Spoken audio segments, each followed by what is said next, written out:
Good morning, class 7th. Today we are going to start a new chapter, Our Changing Earth. So children, in last chapter we discussed about inside our earth. We discussed about different kinds of rocks, igneous rocks, sedimentary rocks and metamorphic rocks. And in our changing earth we shall discuss about earth movements. As you can see on your screen that we have two kinds of movements.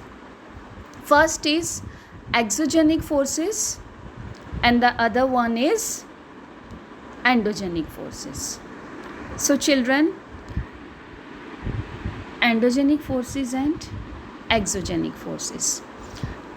Endogenic forces which work inside the earth and exogenic forces which work outside the earth. So children, in endogenic forces we have sudden forces.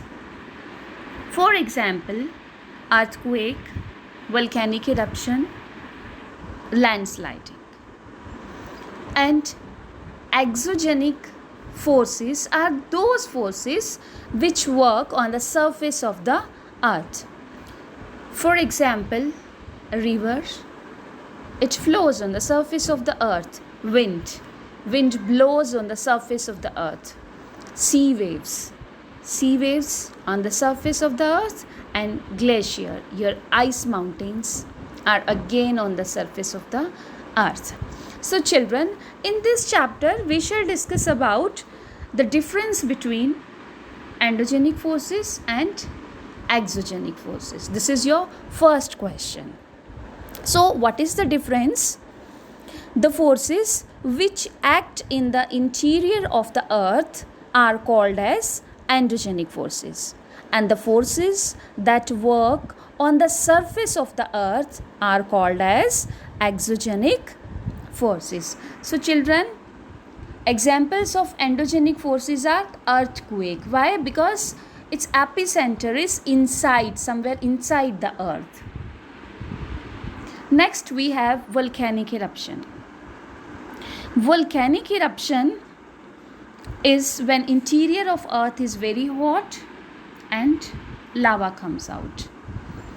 So we are going to discuss all these in detail in our next video. Next is landsliding. Landsliding means due to the movement of the earth. What happens? Landslidings take place. Due to landsliding, your rocks fall down, trees fall down, right? And children, I am giving you very recent example. This is landsliding happens in when you go to Vaishno Devi, when you move to some hilly area, hill stations like Shimla, and recently it took place in Uttarakhand. So next is exogenic forces. Exogenic forces includes erosional and depositional work.